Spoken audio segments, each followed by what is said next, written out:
Hola, muy buenas tardes, mis hermanos. El Señor les bendice. Bien.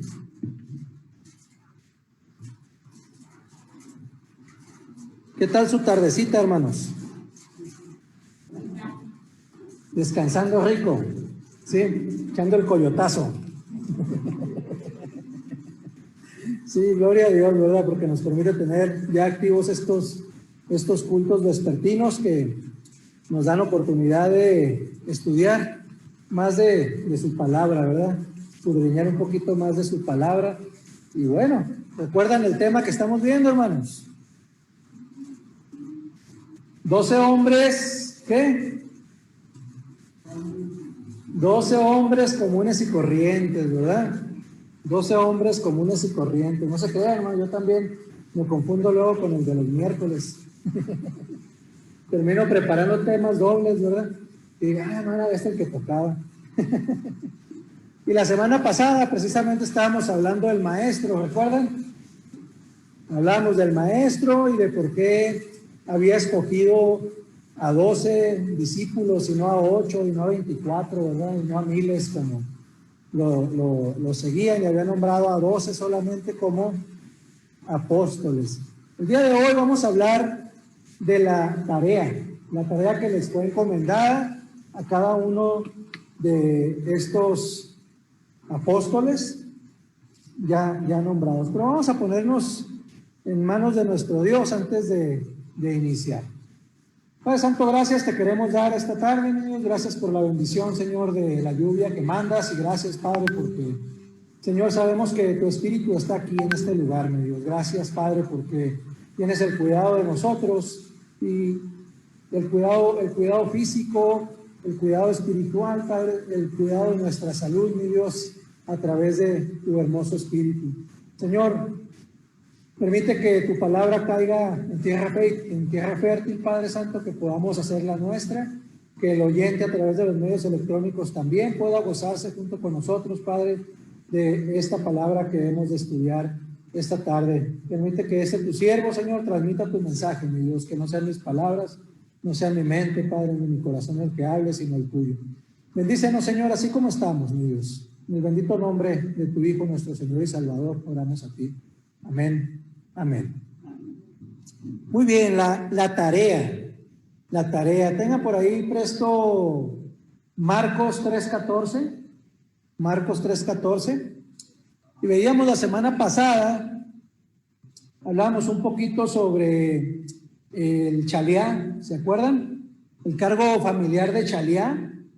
En la cultura, prácticamente en la cultura en la que vivían los apóstoles y Jesús en ese momento, pues era prácticamente conocida, ¿verdad? Definía específicamente cuál era la tarea que tenía que hacer este cheliado. Obviamente Cristo delegaría su autoridad a estos 12 y enviaría su mensaje con ellos.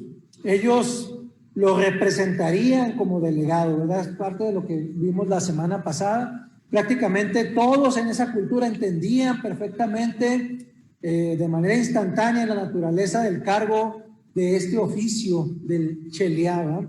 Estos 12 hombres, comisionados como apóstoles de Jesús, hablarían y actuarían con la misma autoridad de quien los estaba enviando, con la misma autoridad de Cristo, ¿verdad? Apóstol, por lo tanto, en ese entonces era un título de gran respeto y privilegio, el cheliá. ¿Okay? En Marcos 3:14 dice, y estableció a 12 para que estuviesen con él, para enviarlos a predicar. Entonces estableció a 12, ¿para qué? Para que estuviesen con él, y luego para enviarlos a predicar. Entonces en este proceso podemos identificar dos etapas sobre las cuales está trabajando de manera ordenada nuestro Señor Jesucristo, ¿verdad? Primero les llama, ¿verdad?, para estar juntos antes de enviarlos a trabajar. ¿Sí? Registra estos dos pasos. Antes de que fueran enviados a trabajar, precisamente les llama para estar junto con él. Era absolutamente necesario que estuviera Jesús con sus discípulos antes de ser enviados. De hecho, en Lucas 9:1, Jesús dice que reunió a los 12 y les da autoridad sobre los demonios y poder para sanar enfermedades. A esa cultura, él literalmente está delegando en ellos su poder milagroso. No solamente les estaba entregando tareas que hacer, sino que les estaba compartiendo de su poder. Les estaba compartiendo de su poder milagroso para que pudieran hacer milagros. No en ese preciso momento, sino todo a su debido tiempo, ¿verdad? Y a veces estamos en esa etapa, ¿verdad? Entre que el Señor nos llama a estar preparando este trabajo para Él y que Él nos suministra, ¿verdad? Con el espíritu de entendimiento para poder transmitirle su palabra, porque no es fácil de repente leer la palabra de Dios y traducirla a un lenguaje actual, a un lenguaje que la iglesia la pueda entender, y todo lo que uno también tiene que estudiar e interpretar también sobre el pasado, ¿verdad? Sobre la historia para poder hablar de los temas que el Señor nos encomienda, ¿verdad? Por eso en Lucas 6 se identifica y nombra y pone bajo directa y personal tutela de todos y cada uno de estos 12 hombres a los cuales él llamó. Esto viene en todo el capítulo narrado, también en el capítulo 9, varios meses más tarde de Lucas, en el capítulo 9 de Lucas, varios meses más tarde, él les da este poder para hacer milagros y echar fuera demonios, ¿verdad? No fue sino hasta entonces, después de que los habilitó con este poder, que los envía a hacer el trabajo de predicación, ¿verdad? De compartir del evangelio. Hasta este momento, la mayor parte del tiempo, Jesús había estado hablando a multitudes. Hablábamos al principio que pues muchos se aglomeraban alrededor del Señor Jesucristo, ¿verdad? Porque buscaban escucharle, buscaban aprender de su palabra. Otros iban y buscaban comer, ¿verdad? También lo platicábamos, ¿verdad? Solamente lo buscaban porque les daba de comer. Pero en el llamado que hace en Lucas 6, precisamente aquí van a cambiar las cosas. Su ministerio de enseñanza se hace más íntimo con estos 12 escogidos, a estos 12 a quienes debía enseñar, a quienes debía educar y a quienes debía transferirles de su grandioso poder para que pudieran hacer milagros también, enfocándose básicamente en ellos, cómo los iba a educar y cómo estos iban a aprender de él, sobre todo lo que tenía que enseñarles antes de que él ascendiera al Padre, ¿verdad? Porque después iban a quedar ellos solitos, ¿okay? Entonces todavía atraía a la muchedumbre, todavía había gente que lo estaba siguiendo y les enseñaba a través de esto, ¿verdad? Pero su enfoque principal era el enseñar a estos 12 en particular. Era como si fuera, no es 1 a 1, ¿verdad? Es 1 a 12, ¿sí? Entonces estaban ahí con el Señor Jesucristo. Nótese también que el desarrollo natural del programa de capacitación o de adiestramiento que aplicó el Señor en esta etapa, al principio simplemente seguían los discípulos, con todo el montón de gente, seguían a Jesús, ¿okay? Y empezaban a hacer suyas, ¿sí? Empezaban a hacer suyas las palabras, los sermones, el estilo mismo de Cristo, cómo le hablaba a la gente, ¿verdad? Escuchando, aprendían, ¿verdad? De manera vivencial. Esto junto con todos los demás discípulos. Ya hablábamos también de la separación entre miles de discípulos que estaban siguiendo a Cristo, pero estos 12 fueron separados hasta después específicamente para ser llamados apóstoles. Aparentemente estos no hacían ninguna tarea en específico, ¿verdad? En su momento, sino que cuando podían iban a sus actividades, Los que eran pescadores pescaban, los que labraban la tierra, y luego en sus tiempos buscaban y seguían a Jesús para escucharle. Luego, como está escrito en Mateo 4, Él precisamente los llamó. En Mateo 4 explica esto.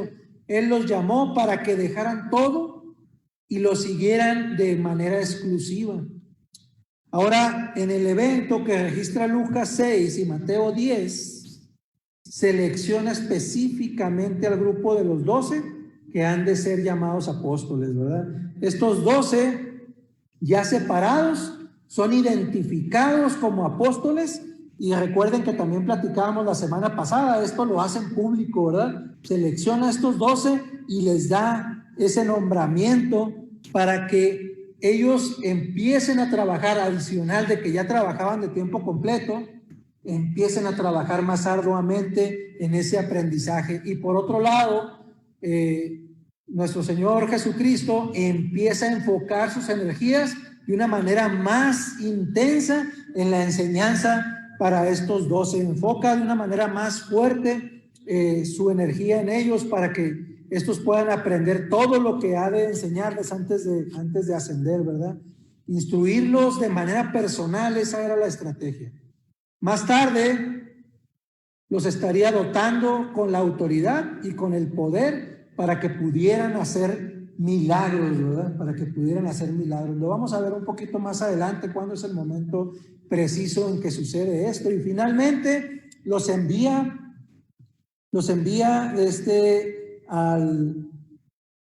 a sus asignaciones, ¿verdad? A sus asignaciones misioneras.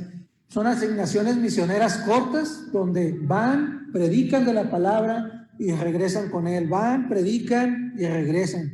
No se separan tanto, ¿verdad? Pero cuando él se fue para regresar con el Padre, que asciende, entonces los discípulos tuvieron que ya, ahora sí, construir su propia agenda, ¿verdad? Y empezar a salir y hacer evangelismo en lugares más remotos, donde ya recorrían largas distancias, ya no tenían que regresar con el Señor Jesucristo, puesto que ya no estaba. Entonces hay una clara progresión, unas ciertas metodología que está aplicando nuestro Señor Jesucristo al momento de estar educando o enseñando a estos 12 varones que había escogido, ¿verdad? Van, primero se los lleva y les dicen, mira, así es como se trabaja esto, ¿no? Les está explicando, les permite todavía que sigan con sus actividades seculares. Posteriormente les pide que trabajen de tiempo completo aún y cuando no son apóstoles, y después les da un nombramiento y ya los aparta completamente para él. Entonces ahí son 3 etapas nada más de las que hablamos. Una vez que los aparta, entonces ya empieza a darles tareas específicas sobre enseñanzas que les está dando de manera particular, y esas tareas les llevan a que vayan y prediquen de la palabra y regresen a él y le platiquen, ¿verdad? Entonces van y vienen, los está preparando en ese proceso de práctica para que puedan ellos agarrar confianza y aprender también en el proceso de la experiencia. Entonces, en ese momento en que ya son separados, ya no son más discípulos, ahora ya son shaleal, ya son apóstoles, y ahora ocupan un cargo oficial de representatividad o de representantes de Cristo, ¿verdad? En el Evangelio de Lucas se usa 6 veces la palabra apóstoles, 6 veces, y en el libro de los Hechos aparece unas 30 veces esta palabra apóstoles. El papel de ellos en los evangelios básicamente es llevar el mensaje al reino de Israel. Y en Hechos específicamente, todo el libro trata de la fundación de la iglesia, cómo es que los apóstoles institucionalizan la iglesia, crean la iglesia de Cristo, ¿verdad? A partir de las enseñanzas que el Señor les ha dejado. Aunque se trata de hombres comunes y corrientes, su llamado fue un llamado que no fue poco común, también ya platicamos de esto, no fue algo tan simple, ¿verdad? En otras palabras, lo importante no era específicamente el hombre o la persona a la cual se le había llamado, sino la tarea que había de desarrollar. Entonces, también cuando empecemos a revisar la vida de cada uno de estos hombres, vamos a entender el por qué el Señor los escogió a cada uno de ellos en particular y qué es lo que buscaba específicamente con el carácter, con la forma de ser de cada uno de ellos, por qué fueron ellos en particular a los que escogió. Entonces, es bien importante tener esto en cuenta también. La importancia de estos 12 hombres no radicaba en quiénes eran los 12 hombres, sino la tarea en la que iban a estar desarrollando. Ellos no solamente tenían que fundar la iglesia y desempeñar un liderazgo central sobre la misma iglesia, ¿verdad? Quienes hemos vivido el trabajo de la iglesia, entendemos que hay mucho trabajo involucrado en el desarrollo de la iglesia, mucho cuidado involucrado en el desarrollo de los hermanos, ¿verdad? Hay mucho más cosas que estar haciendo. Entonces, ellos debían aprender todas estas tareas o simple y sencillamente empezar a buscar cómo ir resolviendo todas las necesidades de la iglesia recién nacida, ¿verdad? Que se estaba haciendo, pero además de eso, era una iglesia próspera, una iglesia que crecía rápidamente.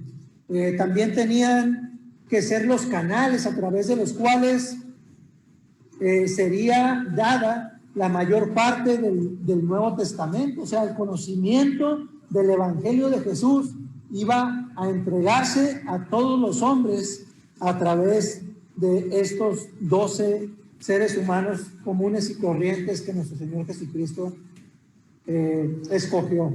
Ellos recibieron la verdad mediante revelación divina, y esto lo podemos encontrar en Efesios 3:5. En Efesios 3:5 encontramos el siguiente pasaje. Dice: misterio que en otras generaciones no se dio a conocer a los hijos de los hombres, como ahora es revelado a sus santos apóstoles y profetas por el Espíritu. Pablo aquí está diciendo que el ministerio de Cristo, el cual en el principio no fue dado a conocer, ahora es revelado a sus santos apóstoles y profetas por el Espíritu. Ellos no predicaron un mensaje humano, hermanos. No predicaron un mensaje humano. La verdad les fue dada mediante revelación directa. Eso es precisamente lo que nos está diciendo este pasaje de Efesios 3:5.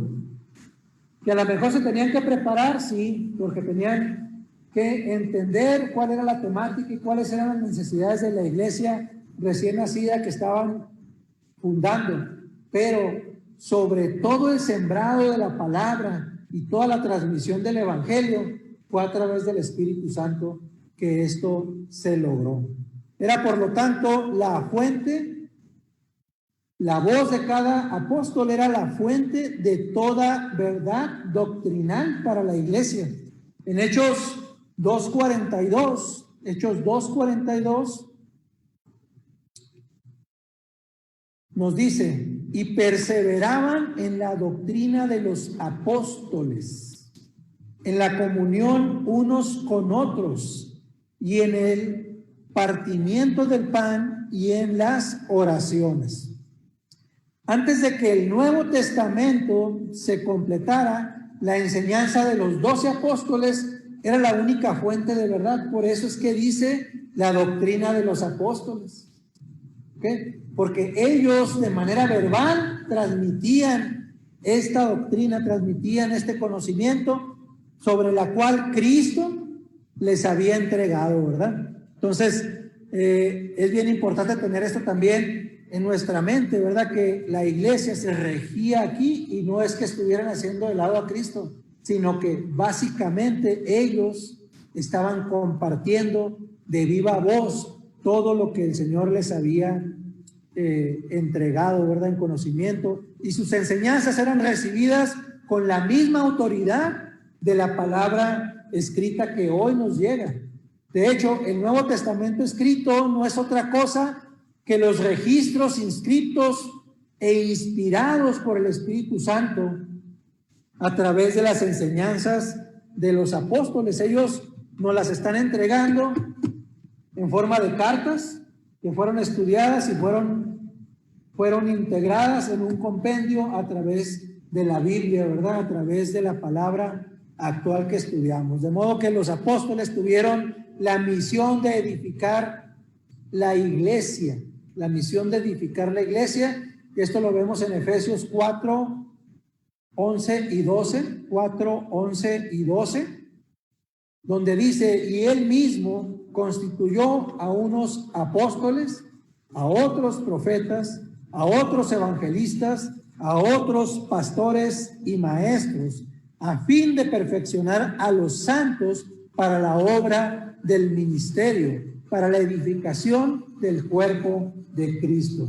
Cuerpo de Cristo sabemos que es la iglesia. Ellos fueron los maestros y predicadores cristianos originales. ¿Okay? Su enseñanza registrada en el Nuevo Testamento es la única regla por la cual aún hoy en día se puede probar la sana doctrina. También fueron ejemplo de virtud. También fueron ejemplo de virtud, y esto lo vemos en Efesios 3:5, que ya lo habíamos revisado, donde se les llama santos apóstoles. Santos apóstoles. Y de repente por ahí esta exaltación se ha aprovechado, ¿verdad?, para hacerles esfinges y figuras y elevarlos a un nivel casi que de Dios, ¿verdad? Entonces es importante entender que sí se les nombraba santos apóstoles, pero por el respeto que le tenían a estos 12 hombres, quienes compartían de la palabra de Dios. Ellos establecieron un modelo para la santidad y la verdadera espiritualidad, y se constituyeron en los primeros ejemplos a los cuales los creyentes podían imitar. Fueron hombres de carácter e integridad, estableciendo el modelo para quienes habían de ser más adelante los líderes de las iglesias, ¿verdad? ¿Qué es lo que pasa? Ellos tuvieron la oportunidad de vivir, de sentir, de convivir con nuestro Señor Jesucristo y aprender de primera mano cómo Jesús quería que ellos fueran. Y Jesús así enseñaba, ¿no? Mira, así es como quiero que lo hagas, ¿no? Con el ejemplo, precisamente con el ejemplo.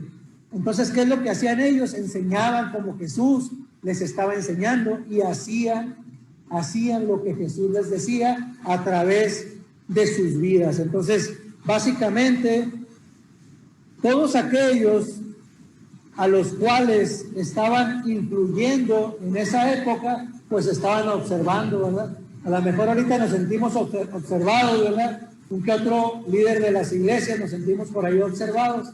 Imagínense ellos que estaban siendo los primeros predicadores, los primeros que hablaban de un evangelio de Cristo, ¿okay?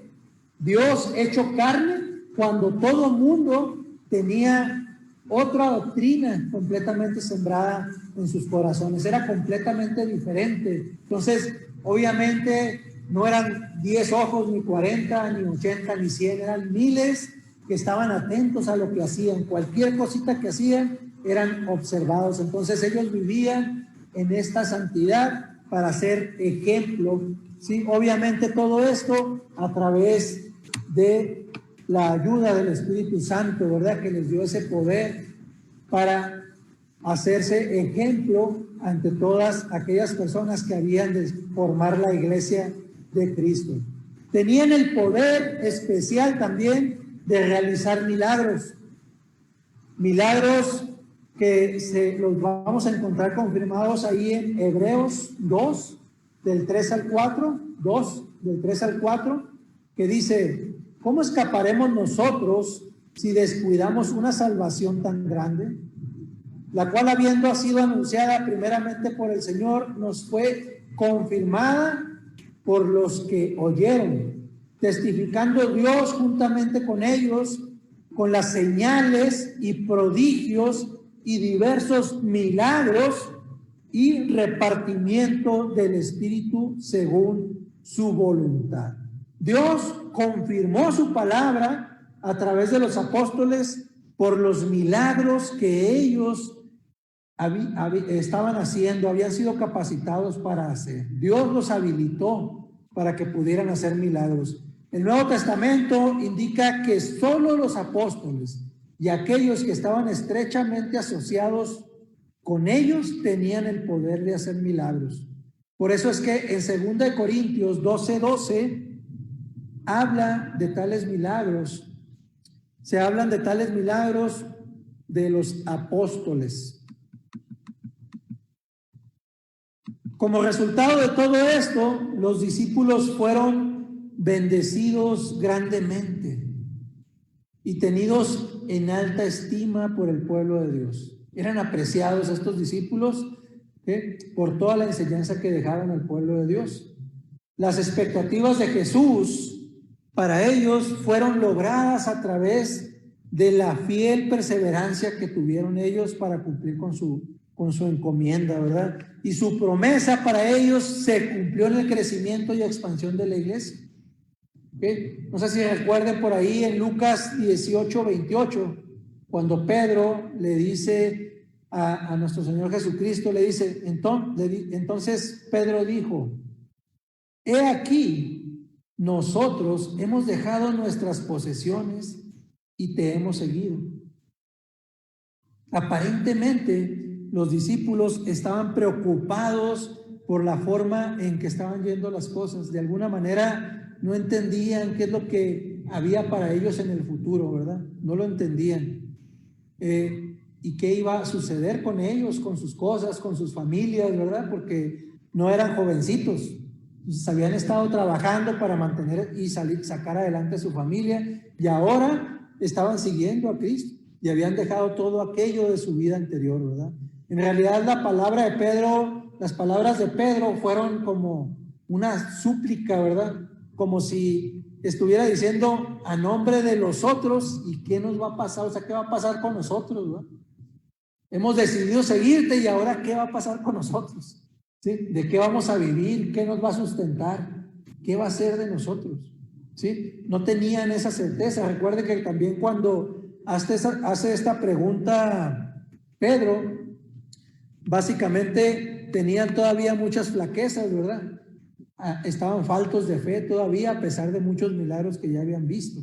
Todavía ellos dudaban de lo que iba a suceder con sus vidas.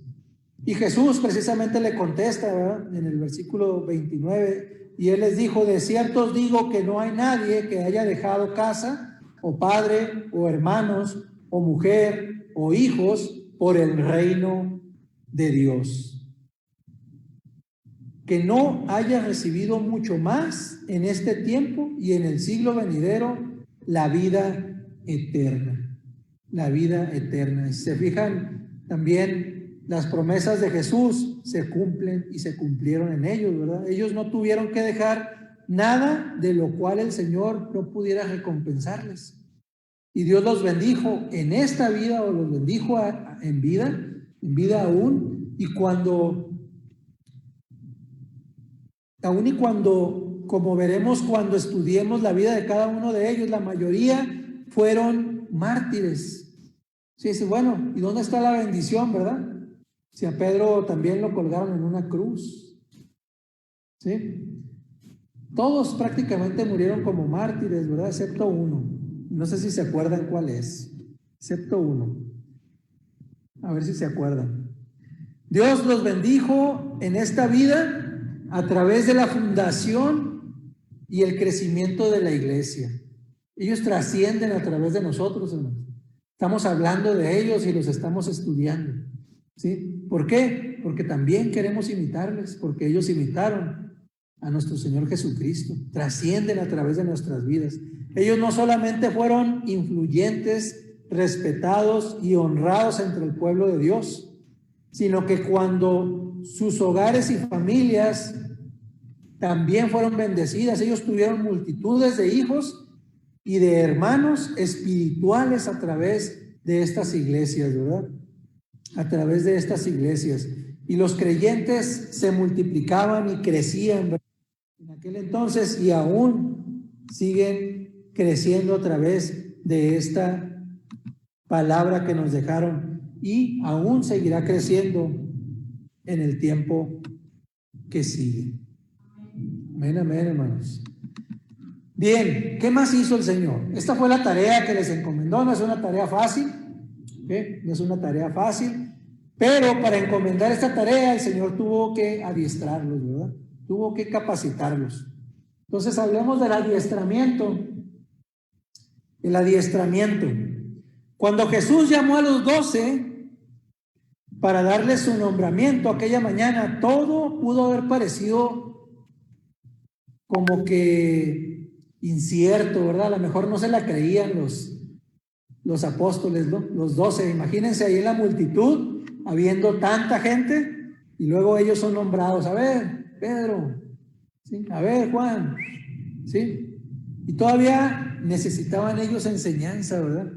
Entonces les dice el Señor: ustedes van a ser mis cheliá, mis apóstoles. ¿Se imaginan, hermano? ¿Sí? ¿Qué diría Pedro? Pero yo soy pescador nada más. ¿Cómo voy a aprender a hablar lo que hablas, no? A decir las cosas como las dices. ¿Cómo la gente va a creer en mí? Y un montón de cosas, ¿verdad?, que nos pasa a nosotros como seres humanos. A veces nos dicen, haga dieta y ejercicio, ¿no? ¿Y cómo voy a dejar de comerme el panecito dulce de las 5 de la tarde? Si no podemos dejar de hacer cosas tan simples, ¿verdad? Y nos martirizamos, ¿verdad?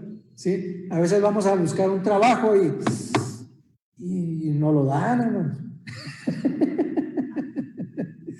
Híjole, ¿y ahora qué voy a hacer? ¿Cómo le voy a hacer, verdad? Sí, ya dije que sí, ¿verdad? Todas sus limitaciones y fracasos humanos parecían pues como, no sé, como una montaña en el hombro, no como un saco de cemento, sino como una montaña, ¿verdad? Que les ensombrecía su ánimo, ¿verdad? Quedaba poco tiempo para poder ser preparados. También ellos no sabían esto. Nuestro Señor Jesucristo era el que lo sabía, ¿verdad? Habían abandonado todas las cosas en las que eran expertos, habían dejado sus redes, abandonado sus campos, habían dejado atrás la mesa en la que cobraban impuestos, ¿verdad? Habían renunciado a cuanto sabían hacer para recibir el adiestramiento para algo acerca de lo cual no sabían absolutamente nada. ¿Sí? Difícil tema, ¿no? Imagínense, le ofrecen un trabajo, lo acepta, ya dijo que sí, ya firmó, ya estrechó manos, ¿sí? Y se tiene que mudar de ciudad, pero específicamente no sabe cómo hacer el trabajo. Pero pues a darle, ¿no? Vámonos. Entonces, por cuanto abandonaron sus trabajos, de ninguna manera quiere decir, o sea, ellos dejaron de pescar y dejaron de cultivar la tierra, ¿verdad? Y dejaron de cobrar impuestos, pero no quiere decir esto que estaban de ociosos, ¿verdad? Ahí viendo películas en el Netflix en la casa, ¿no? O sea, sí estaban trabajando, ¿verdad? Se convirtieron, al contrario, en estudiantes de tiempo completo. Estaban siendo aprendices discípulos de Jesús, pero ahora de manera directa, ¿verdad? Y fueron aproximadamente 18 meses, y estos 18 meses estarían tan ocupados en esa capacitación, en una capacitación tan intensa. Era la mejor enseñanza, ¿verdad?, que aún ni un seminario en la actualidad podría ofrecer, ¿verdad? Nadie tiene a Jesús como maestro, ¿verdad?, en su nómina. Entonces ninguno puede ofrecerla, ¿sí?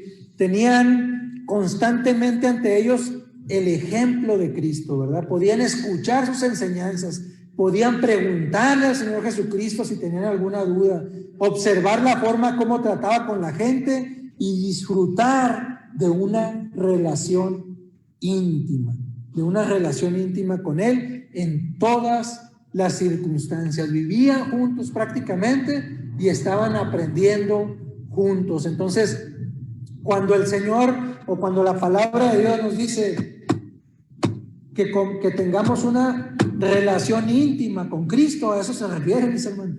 ¿Sí? Quieren que emulemos lo que hacían los apóstoles, que sintamos a nuestro Señor Jesucristo en nuestras vidas de tal manera que estamos viviendo con Él, ¿verdad? El Señor les dio la oportunidad para ministrar,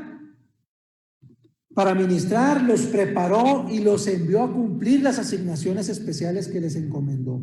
Les dio ánimo con cariño, los corrigió con amor y fue paciente para enseñarles. Así es como se logra un mejor aprendizaje, hermanos.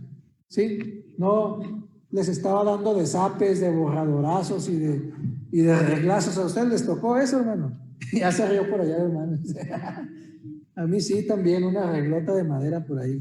¿Sí? No es que fuera mal portado, ¿verdad? Se me hace que la maestra era injusta. ¿Sí? Entonces, no era solamente proveerles la información.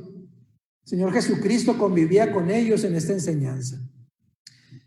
Pero déjeme decirle, hermano, que no fue un proceso fácil. No fue un proceso fácil para nuestro Señor Jesús, ¿verdad? Los 12 podían haber sido torpes para aprender. ¿Sí? Pues por alguna razón no estaban en ese grupo selecto, ¿verdad?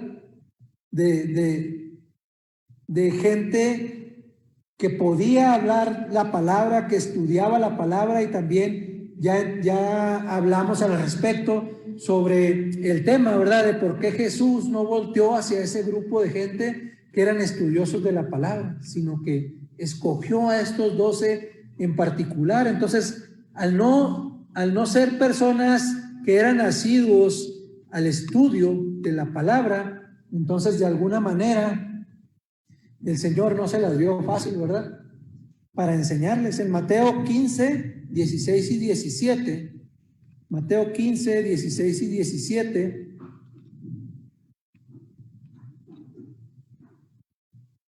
hay dos preguntas que evidencian esto, ¿verdad?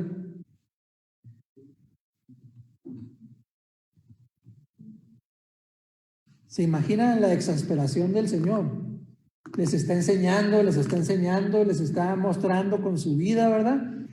Y les habla y les habla y les explica, ¿verdad? Y luego por ahí dice, ¿también vosotros sois aún sin entendimiento? ¿Sí? Le faltó agregarle cabezones. ¿Sí? Y luego más adelante viene y dice, ¿no entendéis aún? ¿Sí?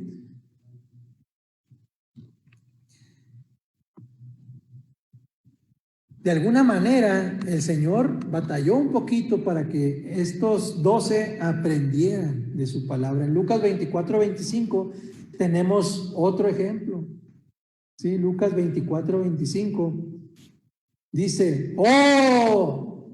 Insensatos y tardos de corazón para creer. Y ya habían estado bastante tiempo con el Señor. No es que fueran empezando, ¿verdad? Entonces, estas palabras, esta forma de expresarse de nuestro Señor Jesucristo, pues de alguna manera muestra, ¿verdad? Esa frustración que también sentía Él, ¿verdad? Como humano, porque les decía con vivencia y con palabras y con ejemplos y con milagros, y aquellos todavía seguían, ¿verdad? Sin entender algunas cosas. Es interesante observar también que la Escritura no encubre los defectos de estos hombres. No encubre los defectos de estos hombres. No los quiere poner así como una luz, ¿verdad? Brillante, inalcanzable. No, al contrario. Al contrario, la Escritura de alguna manera hace énfasis en mostrar las flaquezas de estos 12 hombres. Muy curioso, ¿no? ¿Sí? La Escritura quiere ser clara en que estos eran hombres comunes y corrientes, con fallas y aciertos, así tal como somos nosotros. ¿Sí? Entonces hace resaltar esos defectos no los disimula, ¿verdad? Destaca sus debilidades humanas, hermanos. Destaca sus debilidades humanas, ¿sí? Es un recordatorio magnífico esto de que nuestra fe no está fundada en la sabiduría de los hombres, sino en el poder de Dios. En el poder de Dios. En 1 Corintios 2:5 vamos a encontrar esta referencia, ¿verdad? Que nuestra fe está fundada en el poder de Dios y no en la sabiduría de los hombres. No en la sabiduría de los hombres. Pero ¿por qué resultó tan difícil el proceso de aprendizaje de los apóstoles? ¿Qué pasaba en su mente y en su corazón, verdad? Primero, porque carecían del entendimiento espiritual. Carecían del entendimiento espiritual. Recordemos que uno de los problemas del pueblo judío, pues básicamente es que se habían perdido del camino. Se habían vuelto unos comerciantes de la fe. Una religiosidad tremenda. Entonces, ellos no eran ajenos a esto. Ellos no eran ajenos a esto. Entonces, carecían del entendimiento espiritual, eran lentos para oír y lentos para entender. En muchas oportunidades eran densos, necios, torpes y ciegos. O sea, eran densos, quiere decir así como aferrados. Es que así, porque yo digo, ¿sí? En vez de escuchar al Señor, ¿verdad? El Nuevo Testamento usa todos estos términos o sus equivalentes para definirlos. Curiosamente, ¿verdad? O sea, resalta sus fallas como humanos, ¿verdad? Así que, ¿cómo resolvió Jesús esta falta de entendimiento espiritual? Bueno, pues continuó enseñándoles, incluso después de su resurrección. Si recuerdan, en Hechos 1:3 encontramos a quienes también después de haber padecido se presentó vivo con muchas pruebas indubitables, apareciéndoseles durante 40 días y hablándoles acerca del reino de Dios. 40 días más. Ya había estado 18 meses, ¿ok? Se me hace que el Señor Jesucristo dijo, no, me va a quedar otro poquito, ¿verdad? Después de ver que no creían todavía siquiera que era Él en verdad resucitado, ¿verdad? Entonces, el segundo problema que hizo difícil el proceso de aprendizaje para los discípulos es que estos no eran humildes, carecían de humildad. Eran personas que se preocupaban solo por sí mismas, se centraban en sus propios intereses, eran arribistas y orgullosos. Pasaron una enorme cantidad de tiempo discutiendo, si se acuerdan, hermano, ¿sí?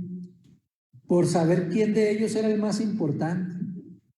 ¿Sí? Y esto lo podemos encontrar ahí en Mateo 20, del 20 al 28, o en Marcos 9, del 33 al 37, y también hace referencia a Lucas 9:46, donde están discutiendo a ver quién de ellos es el mayor, ¿verdad? Así es como lo mencionan los pasajes.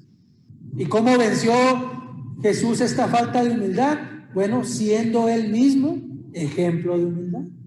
¿Okay? Él les lavó los pies y les enseñó a ser siervos y a humillarse, y Él se humilló incluso hasta recibir la muerte y muerte de cruz. ¿Okay? Entonces, vemos cómo el Señor busca contrarrestar todos estos defectos humanos de este grupo de hombres que Él escogió, ¿verdad? Tercero, no solo carecían de entendimiento y humildad, sino que también carecían de fe. Entonces, ¿qué vio el Señor en ellos? Carecían de fe. ¿Qué? Solamente en Mateo, Jesús les dice 4 veces, nada más en Mateo, hombres de poca fe. Les dice a los 12, ¿sí? 4 veces en el libro, ¿verdad? Lo podemos constatar en los pasajes 6:30, 8:26, 14:31 y 16:8 de Mateo. Ahí es donde encontramos donde les dice hombres de poca fe. Y en Marcos 4:40 les hace una pregunta. Les hace una pregunta y les pregunta, ¿cómo? ¿No tenéis fe? Al final del Evangelio de Marcos, después de haber pasado meses en el proceso de enseñanza intensiva con Jesús, incluso después que Él hubo resucitado a los muertos, leemos en Marcos 16:14. En Marcos 16:14 leemos, finalmente se apareció a los 11 mismos, estando ellos sentados a la mesa, y les reprochó su incredulidad y dureza de corazón, porque no habían creído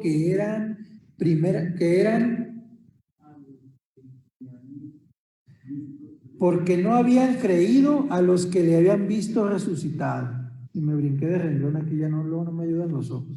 ¿Sí? ¿Cuál fue el remedio que aplicó Jesús para su falta de fe? Bueno, Él siguió haciendo milagros, hermanos. Jesús siguió haciendo milagros y hechos portentosos, ¿verdad? Muy extraordinarios. Los milagros no eran para beneficio de los incrédulos, hermanos. No eran para que aquellos de las multitudes que veían creyeran. ¿Sí? La mayoría de los milagros los hizo deliberadamente en presencia de sus discípulos, de modo que la fe en ellos pudiera ser fortalecida. No era para los otros, era para sus discípulos. O sea, miran lo que hacemos. ¿Sí? Tengan fe, crean. ¿Sí? En Juan 20:30 dice, hizo además Jesús muchas otras señales en presencia de sus discípulos, las cuales no están escritas en este libro. ¿Okay? ¿Por qué? Porque quería fortalecer la fe de estos 12 incrédulos que había escogido, ¿verdad? ¿Sí? Cuarta, carecían de compromiso. Mientras las multitudes estaban alborotadas y se multiplicaban los milagros, ellos estaban emocionadísimos. ¿Sí? ¡Ah, Señor Jesús! Se le aplaudían, ¿verdad? Le echaban porras. Pero cuando los soldados llegaron al huerto a arrestar al Señor Jesús, entonces, ¿qué dice la Escritura? Huyeron, ¿verdad? Y le abandonaron. Dice Marcos 14:50.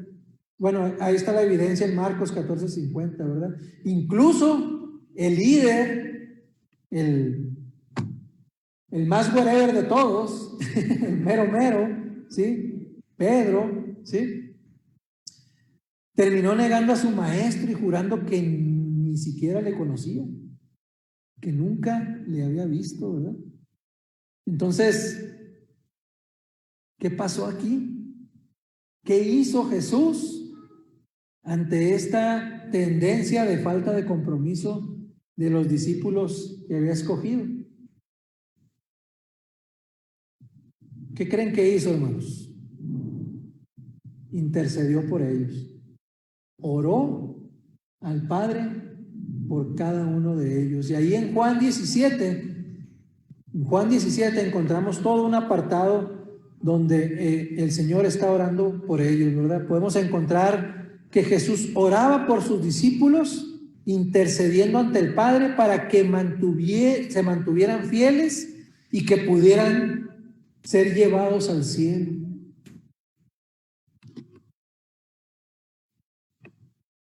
Así es como actuó Jesús contra esto. Y último, quinto, carecían de poder. Estos 12 hombres carecían de poder. En sus propias fuerzas eran débiles e indefensos, especialmente cuando tenían que enfrentarse al enemigo, ¿sí? Y no al enemigo físico. No digo que eran debiluchos, que no pudieran levantar la espada, no. Eran débiles, ¿sí? Eran débiles. Hubo ocasiones cuando trataron, pero no pudieron echar fuera demonios por su falta de fe, ¿verdad? Por su falta de fe.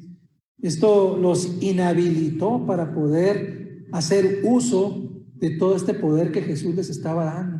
¿Qué hizo Jesús para remediar esta deficiencia, ¿verdad?, de carencia de poder? Pues precisamente el día del Pentecostés envió al Espíritu Santo para que habitara en ellos y les diera poder. Y poder así como Él lo había prometido en Hechos 1:8. En Hechos 1:8, donde leemos: pero recibiréis poder cuando haya venido sobre vosotros el Espíritu Santo, y me seréis testigos en Jerusalén y en toda Judea, en Samaria y hasta lo último de la tierra. Y esa promesa fue cumplida, ¿verdad? Y si recordamos ese día, precisamente el día del Pentecostés, cuando estaban esos 12 hombres comunes y corrientes parados ante una multitud y empiezan a hablarles en las lenguas nativas a cada uno de aquellos que estaban presentes, pues todo el mundo se sorprendió, ¿verdad? Y las frases en el pasaje, cuando está leyendo uno el pasaje, pues son así: ¿y estos qué, verdad? ¿De dónde aprendieron a hablar otras lenguas, verdad? Sí, como que pues, así es como los veían, ¿verdad? Entonces, después de esto, todo cambia, ¿verdad? Porque vienen los enfrentamientos, incluso con los líderes de las mezquitas, de las sinagogas, y empiezan a tener confrontación, y el tono de ellos cambia completamente, ¿verdad? Se siente que el Espíritu Santo vino a inundar su ser, ¿verdad? Y por fuerza, ¿verdad?, nos sentimos inclinados a mirar a este grupo de personas con todos estos defectos que ya leímos, ¿verdad? Y preguntarnos: ¿por qué Jesús no escogería una clase diferente de hombres? ¿No habría sido más fácil? ¿Por qué seleccionar a hombres sin entendimiento, sin humildad, sin fe, sin compromiso y sin poder? ¿Por qué? Y la respuesta la encontramos en 2 Corintios 12:9. 2 Corintios 12:9, que dice: y me ha dicho, bástate mi gracia, porque mi poder se perfecciona en la debilidad. Por tanto, por tanto, de buena gana me gloriaré más bien en mis debilidades, para que repose sobre mí el poder de Cristo. Pablo es muy claro aquí, ¿verdad?, en la carta a los Corintios, sobre qué es lo que quiere exaltar nuestro Señor Jesucristo a través de nosotros. A través de nosotros. Debemos dejar nuestro viejo hombre, volvernos humildes y dejarnos moldear por lo que Cristo quiere hacer de nosotros. De nuevo, Él escoge las cosas débiles de este mundo para confundir a lo fuerte. Nadie podría estudiar a este grupo de hombres y llegar a la conclusión de que lo que hicieron, lo hicieron gracias a sus capacidades, porque no eran capaces de hacer lo que hicieron. Y no hay explicación humana a la influencia de los apóstoles. No hay manera de explicar cómo es que llegaron a hacer todo lo que hicieron estos 12 hombres, ¿verdad? Y entonces, por consecuencia, o por consiguiente, la gloria es únicamente para Dios. Y ahí es donde está el por qué precisamente estos 12 hombres fueron escogidos con esas características. El Señor agarró, ¿sí?, a un Pedro líder, ¿verdad? Luego vamos a estudiar la vida de Pedro. Un Pedro líder que hacía que los demás lo siguieran, pero que era necio como una mula, ¿sí? Y reclamón también, ¿verdad? Y que abría la boca, ¿sí?, antes de que se le activara el cerebro. Entonces, son defectos que el Señor sabía que tenía, ¿sí? Pero el Señor dijo: este es el que quiero. A ver, ¿cuál es el más necio de todos? Véngase para acá. Sí, a ese lo hizo apóstol, ¿sí? En Hechos 4:13 dice: entonces, viendo el denuedo de Pedro y de Juan, y sabiendo que eran hombres sin letras y del vulgo, se maravillaban y les reconocían que habían estado con Jesús. Este pasaje, hermano, nos indica la forma en cómo la gente que les conocía a los discípulos, a los apóstoles, les percibía, ¿sí? O sea, a veces nos decimos, hey, ¿cómo me verá la gente, no? ¿Sí? ¿Qué pensarán de mí?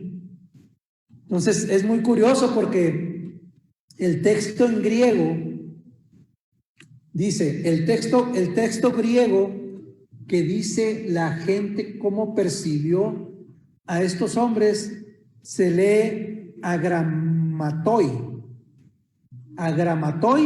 idiotai. ¿Qué? Agramatoi idiotai, que literalmente quiere decir ignorantes sin educación. ¿Ok? Ignorantes sin educación. Quienes los estaban viendo era gente que eran estudiosos de la ley, que era gente que toda su vida habían estado asistiendo, ¿verdad? A lo mejor a las escuelas seculares en aquel tiempo, ¿verdad? Y estos hombres eran del vulgo. Estos hombres eran pescadores que no tenían educación alguna. Y entonces así es como los estaban viendo. Bueno, y esta bola de ignorantes, ¿de dónde sacó tanto conocimiento? ¿Sí? O sea, ¿por qué pueden hablar con ese poder y con esa autoridad? ¿Sí? Y lo que están diciendo coincide con todo lo que hemos estudiado. ¿Sí? Y me imagino el día del Pentecostés, ¿no? Que le hablaban en griego al griego y, ¿sí? En italiano al italiano, ¿no? O sea, no me imagino cuántos idiomas había ahí regados, ¿verdad? Pero les hablaban en su lengua y les decían sobre cosas que ellos habían tardado años estudiando. ¿Y dónde sacaron esto, verdad? Si ese es pescador, es al que le compraba el pescado hace unos años, ¿verdad? ¿De dónde? Entonces, ahí se ve manifiesto que el Señor Jesucristo había hecho influencia en sus vidas, pero no nada más eso. Había un poder adicional agregado a sus vidas, ¿verdad? El tiempo relativamente breve de adiestramiento que tuvieron los apóstoles con Jesús rindió frutos eternos, ¿verdad? Al principio pudo haber parecido que había sido una pérdida de tiempo, ¿verdad? Pero tanto trabajo, pero la noche en que Jesús fue traicionado, ellos se fueron como ovejas de aquel pastor que atacó el león y lo dejó ahí arrastrado, ¿verdad? Muy mal herido, ¿verdad? Incluso después de la resurrección se veían tímidos los apóstoles, llenos de remordimientos por su fracaso, ¿verdad? Y demasiado preocupados por sus propias debilidades como para ministrar con confianza, ¿verdad? ¿Se imaginan, hermanos? Es como cuando sale uno de la escuela, ¿no? Y que nunca tuviste necesidad de trabajar. Yo me imagino, yo sí tuve que trabajar, ¿verdad? Me imagino a los muchachos que no tuvieron que trabajar y no vivieron la experiencia, ¿no? Ya. ¿Y ahora qué sigue? ¿Sí? ¿Y ahora qué sigue? ¿Ahora soy administrador de empresas? Sí. ¿Y qué voy a hacer, verdad? Ya soy ingeniero y ¿qué voy a hacer, verdad? ¿Y ahora qué sigue? Porque no tienen la vivencia, el sentir del trabajo, la experiencia, ¿verdad? Entonces, ese temor que nos da, ese es el mismo temor que ellos tenían. Habían pasado más de 18 meses estudiando con el Señor Jesucristo la palabra, sabían probablemente lo que tenían que hacer, no estaban claros. El Señor llega y les refuerza con 40 días más, pero al final del día tienen que volar solitos, ¿verdad? Tienen que volar solitos, ¿verdad? Después que Jesús hubo ascendido al cielo, vino el Espíritu Santo sobre ellos y les infundió poder y los capacitó para hacer lo que Jesús hacía, para hacer lo que Jesús les había adiestrado que hicieran, ¿verdad? El libro de Hechos registra la forma en que se inició la iglesia y el resto forma parte de la historia y aquí estamos estudiando la palabra de Dios, ¿verdad? Gracias a estos hombres que fueron escogidos por nuestro Señor Jesucristo, ¿verdad? Aquellos hombres a través del legado del Nuevo Testamento y del testimonio que dejaron, siguen aún hoy en día cambiando nuestro mundo. Dios les bendiga, mis hermanos. Espero que estos estudios estén siendo de mucha bendición para sus vidas. esperamos la próxima semana.